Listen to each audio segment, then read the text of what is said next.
साथियों नमस्कार, स्वागत है आपका आपके अपने चैनल अजब गजब पर। मैं हूं आपका दोस्त श्रवण ग्वाला। जैसा कि आप मेरे वीडियो में देखते हैं कि कभी न कभी किसी न किसी ऐतिहासिक स्थल की जानकारी मिलती है आपको, लेकिन आज हम एक महत्वपूर्ण चैप्टर पर चर्चा करने जा रहे हैं जो इन सब से बहुत अलग है। क्योंकि मैं राजकीय सेवा में हूँ और कई दोस्तों ने कॉल भी किए, कईयों के मैसेज आए कि भाई तू जवाब नहीं दे रहा है वो तो मैंने सोचा कि यार क्यों ना सबके एक साथ एक वीडियो बना दिया जाए ताकि सबकी भ्रम एक साथ दूर हो सके और बहुत से लोगों को इस चीज़ की जानकारी मिले। तो कई छोटे भाई बहनों को या बड़े भाई बहनों को राजकीय सेवा में आने का लाभ मिले। तो इसके लिए आज हम वीडियो बना रहे हैं या जानकारी ले रहे हैं विद्या संबल योजना पर। इसमें जितने भी आपके सवाल हैं मैंने सारे इस पे लिख लिए हैं और इनका हम एक एक करके डिस्कशन भी करेंगे।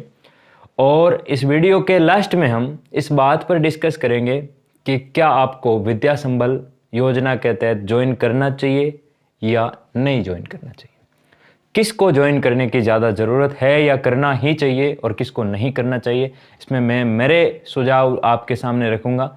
आप चाहें तो उन्हें मान भी सकते हैं, ये आप सब विवेक पर भी हैं। तो दोस्तों शुरू करते हैं वीडियो। पहला क्वेश्चन है कि विद्या संबल योजना क्या है।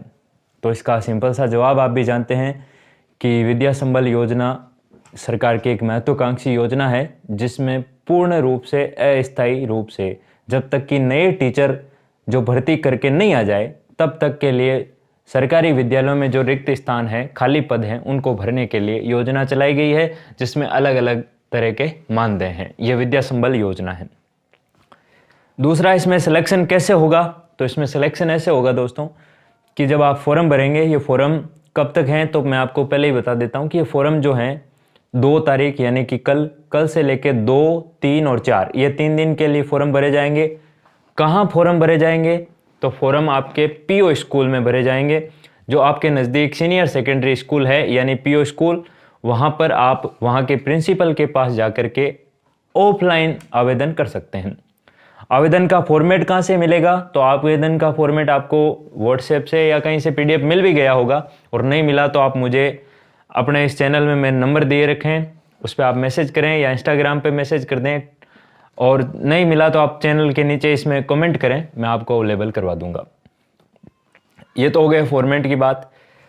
दूसरा क्वेश्चन है, नेक्स्ट अगला क्वेश्चन है कि क्या मैं इसमें कुछ ही घंटे काम कर सकता हूँ या सकती हूँ।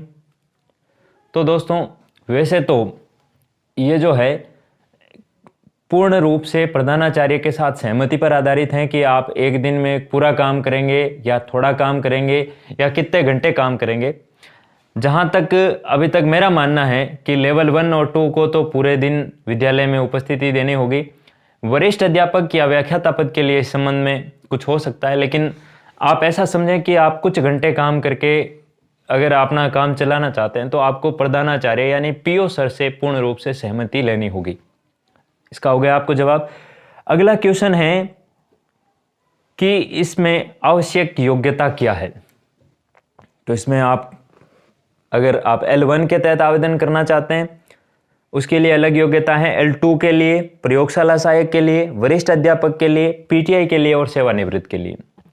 तो दोस्तों सेवानिवृत्त के लिए तो कोई योग्यता है नहीं, वो जो हैं अगर वो रिटायर हो चुके हैं तो आप फिर से एक बार आवेदन करके राजकीय इस विद्या संबल योजना में राजकीय स्कूल में आप आ सकते हैं। L1 के लिए क्या चाहिए तो L1 के लिए आपको 12th और BSTC दोनों चाहिए, प्लस आपके रिट पास होना अनिवार्य है। अच्छा, रिट कौन सी तो अगर आपने L1 में है, अगर आपने पहले की रिट यानी रिट 2020 पास कर ली है तो भी कोई दिक्कत नहीं, और अभी जो रिट हुई है हाल ही में वो आपने पास कर ली है तो भी बहुत बढ़िया है। आप कोई सी भी रिट लगा सकते हैं। रिट की मार्कशीट वो वाली भी यानी पिछले वाली रिट और इस वाली भी रिट। ये तो हुई L1 के लिए। अगली L2 के लिए क्या योग्यता चाहिए तो L2 के लिए 12th, ग्रेजुएशन, बीएड, ये 3 चीजें चाहिए और साथ में रिट होनी चाहिए। 12th, ग्रेजुएशन और बीएड, इन किन्हीं में से भी एपियर नहीं होना चाहिए। कईयों के सवाल आए कि सर क्या मैं फाइनल में एपियर हूँ, मैं फॉर्म भर सकता हूँ या भर सकती हूँ। तो दोस्तों इसमें डिग्री के नंबर जोड़े जाएंगे, और अगर आपके पास फाइनल की डिग्री नहीं होगी तो आपके नंबर कैसे जुड़ेंगे। तो इस प्रकार आप समझ सकते हैं कि एपीयर वाले इसमें आवेदन नहीं कर सकते। अच्छा, L2 में 12th ग्रेजुएशन और बीएड के साथ रीट, तो कौन सी रीट? तो पीछे वाली रीट तो रद्द हो चुकी है, यानी आपको इस रीट में क्वालिफाई होना अनिवार्य है। मैं एक बार फिर से बता दूं कि L2 वाले पिछले रीट में यदि कितने भी नंबर लाए हैं तो वो कोई काम की नहीं है, इस रीट में आपका पास होना अनिवार्य है। अगला, प्रयोगशाला सहायक लैब असिस्टेंट के लिए क्या क्या योग्यता चाहिए? तो दोस्तों लैब असिस्टेंट के लिए जो लैब असिस्टेंट की विज्ञप्ति आती है उसमें जैसे ज्योग्राफी वालों के लिए अलग हैं, साइंस वालों के लिए अलग हैं, तो उसमें जो योग्यता है सेम टू सेम योग्यता इसमें चाहिए। यानी आप भूगोल वाले हैं तो वो भी लैब असिस्टेंट के लिए कर सकते हैं, और ये तभी कर सकते हैं जब आपके स्कूल में वहाँ पे कोई पोस्ट खाली हो। ये तो हुई आपके योग्यता वाली बात। अगला क्वेश्चन है इसमें कि आवेदन शुल्क कितना लगेगा? तो दोस्तों इसमें आपको कोई आवेदन शुल्क नहीं देना होगा, आप निःशुल्क जा करके फॉर्म ऑफलाइन रूप से पीओ साहब के पास अप्लाई कर सकते हैं। अगला क्वेश्चन, आवेदन कितनी जगहों से किया जा सकता है? बहुत ज़्यादा पूछा जाने वाला क्वेश्चन कि आवेदन मैं कितने जगहों से कर सकता हूँ।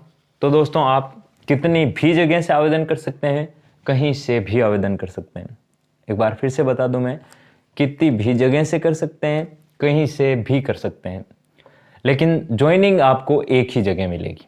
ऐसा नहीं है कि आप 2-3 जगह ज्वाइन कर लें, ज्वाइनिंग आपको एक ही जगह लेनी होगी। आप आवेदन कई जगहों से कर सकते हैं। इसका आगे मैं और बताऊंगा कि हम फॉर्म कब लिए जाएंगे, फॉर्म के बाद में वरीयता सूची आएगी या ज्वाइनिंग आपकी कब तक होगी, इसमें हम आगे डिस्कस करेंगे इस बात। अगला क्वेश्चन है कि सिलेक्शन का प्रोसेस कितने दिन का है सर? तो इसके बारे में है दोस्तों कि 2 तारीख से लेकर 4 तारीख तक तो आपके आवेदन लिए जाएंगे, और 5 तारीख को जितने भी आवेदन आए हैं उन आवेदनों की सूची का प्रकाशन किया जाएगा कि इतने आवेदन हमारे पास में आ चुके हैं। हम विद्यालय में इस चीज़ का प्रकाशन करेंगे, और फिर 7 तारीख को, यानी 5 तारीख को प्रकाशन हुआ, फिर 7 तारीख को जो है वरीयता सूची का प्रकाशन होगा। यानी ये फर्स्ट वरीयता पर है, ये सेकंड पर है, यानी 75-25 वाला रेशियो हम करके विद्यालय में इस चीज़ का प्रकाशन करेंगे। और आपको ये सोशल मीडिया पर भी लिस्ट मिल जाएगी कि आपका कौन सी स्कूल में जहाँ जहाँ से आपने आवेदन किया है, आप वरीयता में कौन से कितने रैंक पे आते हैं। तो आप बहुत सारी जगहों पर, जितने भी जगह से आप आवेदन करते हैं, तो वहाँ से अपनी रैंक पता कर सकते हैं, और पता करने के बाद आपको लग जाएगा कि यहाँ से मेरा सिलेक्शन हो रहा है क्योंकि इतनी पोस्ट हैं, तो वहाँ आप जा करके अपने सारे दस्तावेज ले जाएं। ये आपको 7 तारीख को पता चल जाएगा कि वरीयता सूची में हम कौन से स्थान पर हैं।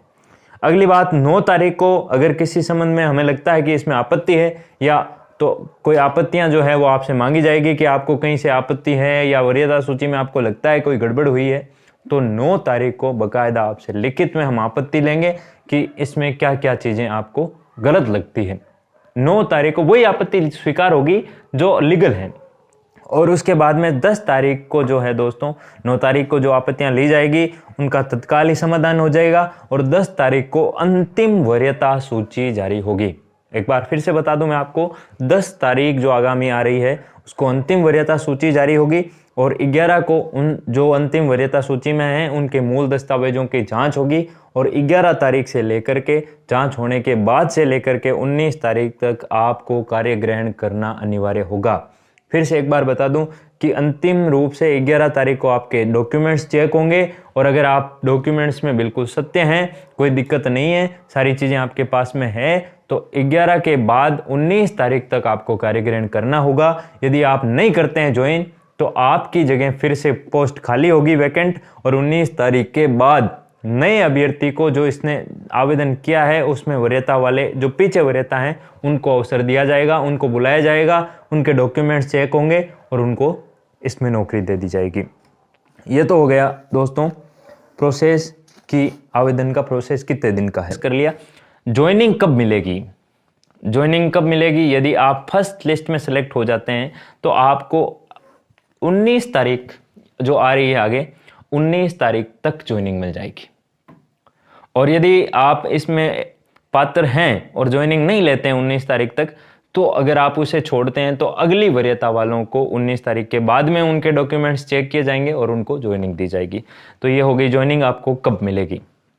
मानदेय कितना मिलेगा, तो मानदेय के लिए जो आप मेरे पास में ये डॉक्यूमेंट देख रहे हैं, अधिकतम मानदेय 21,000 रुपये और L1 के लिए और L2 के लिए, प्रयोगशाला सहायक के लिए और PTA के लिए, वरिष्ठ अध्यापक के लिए 25,000 और फर्स्ट ग्रेड के लिए आप जो ये डॉक्यूमेंट देख रहे हैं इसमें अधिकतम मानदेय है। बाकी आपको प्रति घंटे का मानदेय है जो इसमें डॉक्यूमेंट में लिख रखा है, आप देख लीजिए इसे आराम से।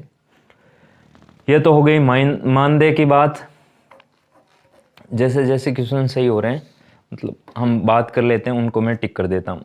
आवश्यक योग्यता वाले हमने डिस्कस कर लिया। एपीयर वालों का सिलेक्शन हो सकता है क्या सर, तो एपीयर वालों का दोस्तों मैंने फिर से बता दूं आपको कि एपीयर वालों का सिलेक्शन इसमें नहीं होगा क्योंकि आप पूरी योग्यता नहीं रखते हैं। यदि आप BSTC फाइनल में एपीयर हैं तो आपके BSTC फाइनल की मार्कशीट के बगैर आपके नंबर कैसे जोड़े जाएंगे, इसका मतलब आप उसमें योग्य नहीं हैं, आप पूरे पात्र नहीं हैं। तो एपीयर वालों का आवेदन नहीं किया जा सकता या सिलेक्शन नहीं हो सकता। कौन सी रीट के मार्क्स जुड़ेंगे, तो मैंने आपको बता दिया L1 वाले तो कौन सी भी रीट, चाहे पहले वाले हो चाहे अब की वाले हो, दोनों लगा सकते हैं, दोनों में से। अच्छा, किसी को लगता होगा कि मेरे ज़्यादा नंबर हैं तो वो लगाऊं, तो दोस्तों इसमें रीट के किसी भी प्रकार के नंबर नहीं जुड़ेंगे। तो आप केवल वही मार्कशीट लगा सकते हैं जो जिसमें आपने सिंपली पास कर लिया है, यानी जिसमें आपने रीट उत्तीर्ण कर ली है। जैसे कि 90 से उत्तीर्ण होती है, OBC वालों को कुछ छूट है, SC ST वालों को छूट है, तो आप जितनी छूट पर आपने रीट परीक्षा उत्तीर्ण कर ली है तो आप उसमें लगा देंगे। कोई सी रीट लगाएं उससे कोई फर्क नहीं पड़ने वाला रीट मार्कशीट से। अच्छा, अगला क्वेश्चन, क्या अनुभव का लाभ मिलेगा क्या सर, तो आपको अनुभव का किसी प्रकार का लाभ नहीं मिलने वाला दोस्तों, चाहे भले आप कितनी ही एज के हैं तो आपको उसमें अनुभव का कोई लाभ नहीं है। सबसे बड़ा क्वेश्चन, सर इंटरव्यू होगा क्या या साक्षात्कार होगा क्या, मुझे बड़ी शर्म आती है, खास करके लड़कियों का ये बहुत सारा क्वेश्चन रहता है कि सर क्या इंटरव्यू नहीं हो जाए कहीं, या कि लड़कों का रहता है सर इंटरव्यू नहीं होगा। इंटरव्यू नहीं होगा दोस्तों, अगर आपके ज़्यादा मार्क्स हैं तो आपको सीधे अलग से ले लिया जाएगा, लेकिन इंटरव्यू नहीं होगा। अगली बात, अगला क्वेश्चन बहुत ज़्यादा पूछे जाने वाला क्वेश्चन है कि क्या सर अगर स्कूल के HM से या PO सर से, CBO सर से या किसी और से मेरी साठगांठ है और या मेरी ज़्यादा बनती हैं, मेरे रिश्तेदार हैं, नाना है, बुआ फूफा है, कुछ भी हैं, तो मैं लग सकता हूं क्या या वो लग जाएंगे क्या, तो दोस्तों इसमें किसी भी प्रकार की साठगांठ नहीं चलेगी। आप इसके बारे में शिकायत भी कर सकते हैं जिला कलेक्टर को। और इसमें विशिष्ट रूप से आपको बता दूं कि आपकी शैक्षणिक योग्यता के 75% अंक और प्रशैक्षणिक योग्यता के 25% अंक जोड़ करके आपकी वरीयता सूची बनाई जाएगी, बकायदा उसे विद्यालय में प्रकाशित किया जाएगा। आपको आपके सामने इस चीज़ का प्रकाशन होगा कि ये इस वरीयता क्रमांक में है, और अगर ऐसा कुछ हो तो आप आपत्ति दर्ज करा सकते हैं और आपके सामने ये पूरा प्रोसेस जो है साफ तरीके से होगा। मुझे नहीं लगता है कि इसमें ऐसा कुछ होगा। ये हो गई। अगला क्वेश्चन, फॉर्म भरने के लिए क्या क्या चाहिए सर, तो फॉर्म भरने के लिए दोस्तों एक तो आपको 10th की मार्कशीट चाहिए, 12th की मार्कशीट चाहिए, ग्रेजुएशन होना चाहिए आपके पास। अगर मान लो कोई लेवल 1 वाला है तो उसे ग्रेजुएशन की ज़रूरत नहीं है। 10th 12th BSTC और रिट, ये 4 चीज़ें 10th 12th BSTC और रिट पास होनी चाहिए, इनमें कोई भी चीज़ अपीयर नहीं होनी। और अगर मान लो किसी के इससे ज़्यादा हैं, L2 वाले हैं, तो L2 वालों को 10th 12th ग्रेजुएशन और रिट की मार्कशीट। और अगर बाद में उससे ज़्यादा हैं, चाहे वरिष्ठ अध्यापक हैं चाहे फिर आप व्याख्याता के लिए आवेदन कर रहे हैं, तो आपके 10th 12th ग्रेजुएशन और जो MA हैं या MSc हैं आपके पास उसकी मार्कशीट, B.Ed आपकी होनी चाहिए। और BSTC अगर लेवल 1 में है तो BSTC, लेवल 2 में है तो B.Ed, और व्याख्याता के लिए भी ये चाहिए। और अगली चीज़ रिट की मार्कशीट आपके पास होनी चाहिए। इसके साथ साथ आपके पास में 2 चरित्र प्रमाण पत्र होने चाहिए दोस्तों। चरित्र प्रमाण पत्र दोनों जो है वो राजपत्रित अधिकारी यानी किसी फर्स्ट ग्रेड के द्वारा सील साइन किए हुए होने चाहिए, तब आप इसमें आवेदन कर सकते हैं। वहीं आपको फर्स्ट ग्रेड स्कूल में मिल जाएंगे। और अगर आपने कहीं से नहीं बना पा रहे हैं तो आप किसी डॉक्टर से कैसा बना सकते हैं। साथ ही आपको जाति प्रमाण पत्र प्रस्तुत करना होगा कि आप अगर ओबीसी के हैं या एससी के हैं, एसटी के हैं या जनरल हैं या एमबीसी के हैं या फिर आप जो हैं किसी विशेष कैटेगरी में शामिल हैं जैसे कि ईडब्ल्यूएस में हैं, तो आप उसे अपना जाति प्रमाण पत्र या ईडब्ल्यूएस का प्रमाण पत्र प्रस्तुत करना होगा आपको। साथ ही आपको मूल निवासी प्रमाण पत्र भी प्रस्तुत करना होगा और यदि आपका सिलेक्शन हो जाता है तो आपको एक शपथ पत्र देना होगा और आपका फ़ोटो और सिग्नेचर फ़ोटो देना होगा। तो ये चीज़ें थी कि आवेदन भरने के लिए क्या क्या चाहिए। तो एक बार फिर से जितनी आपकी योग्यता है वो सारे दस्तावेज आप अपने पास रखिएगा। यदि लेवल 1 में है तो 10th 12th BSTC और रिट। यदि L2 के लिए आवेदन कर रहे हैं 10th 12th graduation BEd writ. यदि आप वरिष्ठ अध्यापक या फर्स्ट ग्रेड या पीटीआई के लिए आवेदन कर रहे हैं तो आपके सारे आवश्यक दस्तावेज जो आपको लगता है कि ये महत्वपूर्ण है, एक बार सारी फाइल अपने साथ लेके आइएगा स्कूल में, ताकि बार बार आपको भटकना न पड़े। साथ ही मैंने आपको बता दिया कि 2 आपको चरित्र प्रमाण पत्र देने होंगे जो किसी राजपत्रित अधिकारी के द्वारा सील साइन किए हुए होने चाहिए। राजपत्रित अधिकारी का मतलब है फर्स्ट ग्रेड। अगला ट्यूशन, अंक विभाजन कैसे होगा। तो दोस्तों अंक विभाजन ऐसे होगा कि यदि आप मानो L1 के लिए आवेदन कर रहे हैं तो आपके 12वीं के जितने परसेंटेज हैं उनका 75% अंक भार लिया जाएगा। जैसे किसी के मानो 80% हैं 12th के, तो 80 गुणा 75/100 यानी इस प्रकार से 60 नंबर आते हैं आपके 75% के हिसाब से। 80 का 75% होगा 60, तो 60 नंबर तो आपके 12th के जोड़े जाएंगे और प्लस आपके BSTC के 25%, यानी इधर वालों में 75 हो गए। और शैक्षणिक योग्यता यानी आपकी 10th 12th या फिर ग्रेजुएशन या फिर आपकी MSc या फिर MA, इसके 75%। प्रशैक्षणिक योग्यता यानी आपके BSTC या बीएड उसके 25%। तो अगर मान लो आपके किसी के 10th में 80% हैं तो 80% का आप 75% आप उसे माने अंक 80 और उसका 75% निकालेंगे तो आप पाएंगे कि 80 × 75/100 तो आपको मिलेगा 60, यानी 60 नंबर आपके अगर 80% 12th में है तो उसके हो गए और 25% BSTC के। अगर किसी के BSTC में भी 80% है तो उसका 25 निकालिए, 80 × 25/100 यानी कि 20, तो आपके टोटल एग्रीगेट 80 नंबर बन रहे हैं दोस्तों। इस प्रकार से किसी के 80 × 80 या पॉइंटों में भी परसेंटेज बढ़ेंगे तो उसकी एक वरीयता सूची निकाली जाएगी। यह तो L1 के लिए। L2 के लिए, तो L2 के लिए 75% आपके ग्रेजुएशन के जितने परसेंटेज हैं, जैसे किसी के ग्रेजुएशन में 60% है तो 60 × 75/100 इस प्रकार से इसका 75% अंक भार लिया जाएगा, प्लस आपके 25% जो है बीएड का अंक भार लिया जाएगा। किसी के मान लो बीएड में 60% है तो 60 × 25/100 यानी 60 का 25%, ऐसा करके आपकी एक वरीयता सूची बनाई जाएगी। अगली बात, क्या इसमें किसी के रिट के 130, 35, 140, 42 नंबर हैं, क्या वो मायने रखेंगे? तो दोस्तों मायने नहीं रखेंगे। रिट की इसमें सिर्फ इतनी सी मान्यता है कि आपके रिट पास होनी चाहिए बस। तो L1 के लिए हो गया 75%, 12वीं के जोड़ेंगे 25% BSTC के। L2 के लिए 75% आपके ग्रेजुएशन के जोड़ेंगे, ग्रेजुएशन के जितने परसेंटेज उनका 75% अंक बाहर निकाल लो और 25% बीएड का जोड़ लो। वरिष्ठ अध्यापक के लिए 75% ग्रेजुएशन प्लस 25% बीएड। फिर से बता दूं, वरिष्ठ अध्यापक के लिए 75% स्नातक यानी ग्रेजुएशन, 25% बीएड के। व्याख्याता के लिए 75% स्नातकोत्तर के जोड़े जाएंगे और 25% बीएड के जोड़े जाएंगे दोस्तों। यानी जितने परसेंटेज हैं उनमें से आपके 75% तो शैक्षणिक योग्यता के और 25 प्रशैक्षणिक योग्यता के। जो आप मेरे पीछे बोर्ड देख रहे हैं ये पट्टी, इसमें आप इसे अगर कोई डाउट हो तो आप मुझे कमेंट बॉक्स में और डाल सकते हैं, मैं उसका और विस्तार करूंगा ताकि आपको समझ आए। लेकिन आप जो मेरे पीछे ये फोटो देख रहे हैं इसमें जो योग्यता है मैंने लगा रखी है कि इसमें कितना प्रतिशत अंक बार है। अब दोस्तों यदि मान लो आपको समझ नहीं आया कि कैसे 80%, तो आप इस फोटो को देखें। अगर मान लो किसी लड़के के 80% 12th में है और 80% ग्रेजुएशन या BSTC के मान के चलें आप, तो उसका अंक बार कैसे निकाला जाएगा इस फोटो में आप देख लीजिए। ये हो गया आपके क्वेश्चन।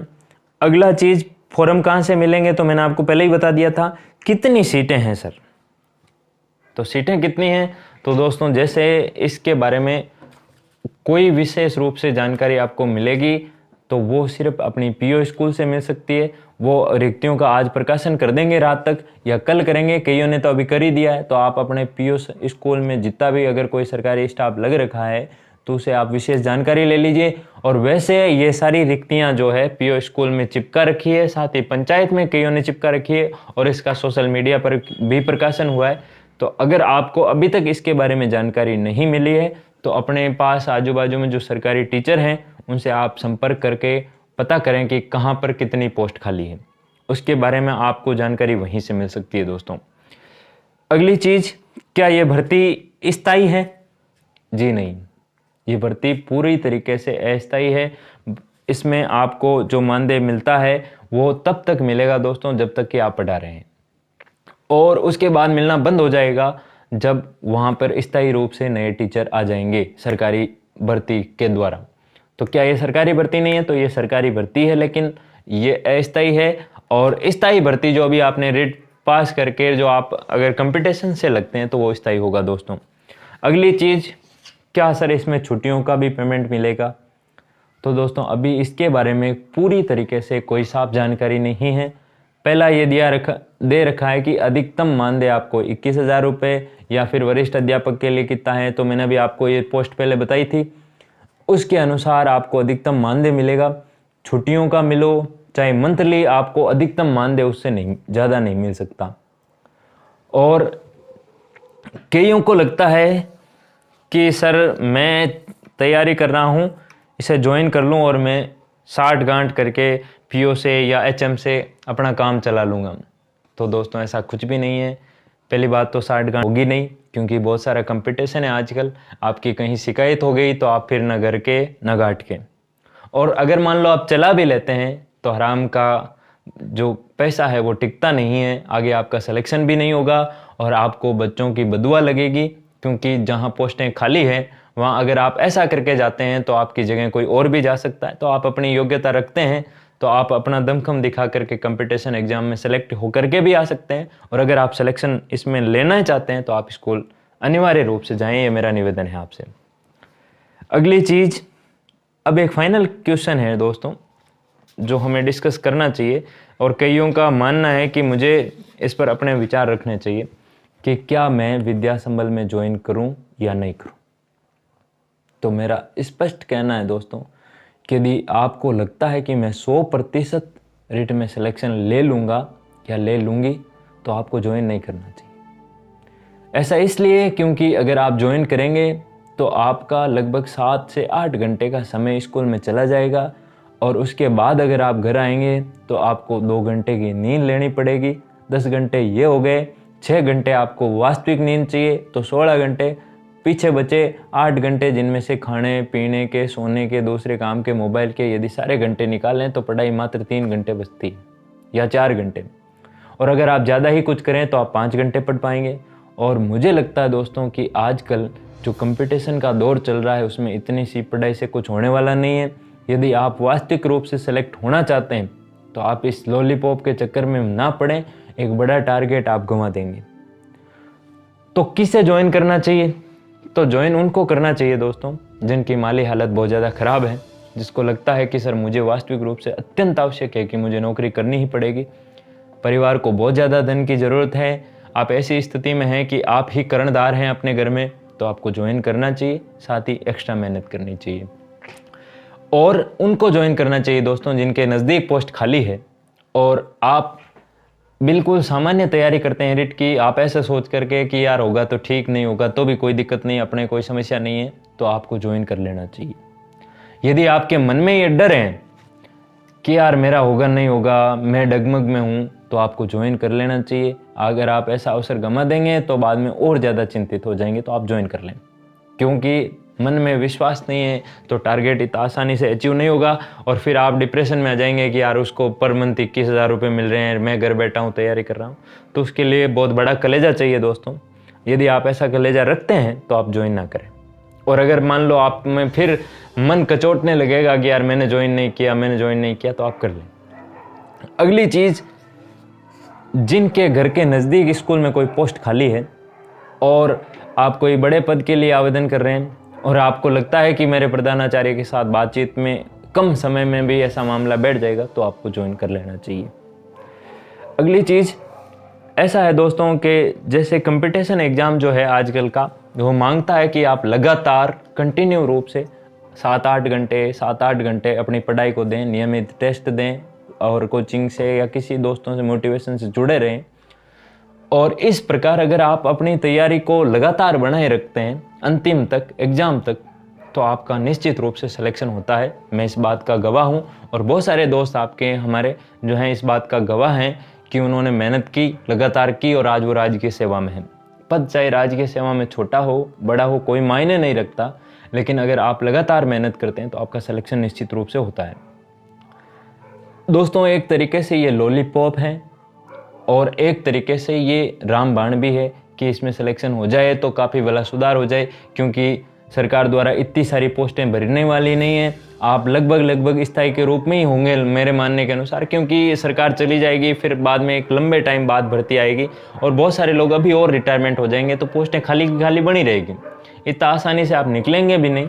लेकिन ये तब ज्वाइन करें आप जब आपका मन कहता है कि यार साथ में एक विकल्प रखते हैं अपने करियर के रूप में, तो आप ज्वाइन कर लीजिए। यदि मन में इतना दृढ़ निश्चय है कि नहीं मैं तो 100% रीट में सिलेक्शन ले ही लूँगी या 1-2 नंबर से पीछे रहा हूँ या रही हूँ, तो आप पूरी तन्मयता से उसी में लगे रहें। पैसे मायने नहीं रखते दोस्तों, अंतिम सिलेक्शन मायने रखेगा और आप ज़्यादा मेहनत करेंगे। जो इनमें ज्वाइन करने वालों की बजाय आप ज़्यादा मेहनत करेंगे तो आप निश्चित रूप से इनसे आगे चले जाएंगे। आज अगर मान लो आपने इस हिसाब से कुछ 2-2.5 लाख रुपए कमा भी लिए 10 महीने में, तो भी आप दोस्तों जब आप सिलेक्शन हो जाएंगे फाइनल रूप से, तो ये पैसे आपके लिए मायने नहीं रखेंगे। मैंने अपने विचार आपके साथ साझा कर दिए हैं। अब आपका खुद का स्वविवेक जो कहता है, घर वालों की स्थिति जैसी है, आप जिस पर्यावरण में रहते हैं, और यदि आप ऐसा मादा रखते हैं कि यार मैं दोनों तरीके से अच्छा काम कर सकता हूं, तो आपको निश्चित रूप से राजकीय विद्यालय में आना चाहिए। आपका स्वागत है। और अगर और भी कोई डाउट रह गया हो या कोई इसमें मैंने जानकारी आपको नहीं दी हो, तो आप कमेंट बॉक्स में अपने विचार लिखिए, या कोई पर्सन हो तो वो लिखिए। और आप अगर इस चीज़ में कुछ और विस्तार चाहते हैं तो आप अपनी जानकारी नीचे लिख सकते हैं या मुझे पर्सनली मैसेज भी कर सकते हैं। बहुत बहुत धन्यवाद। जय हिंद, वंदे मातरम।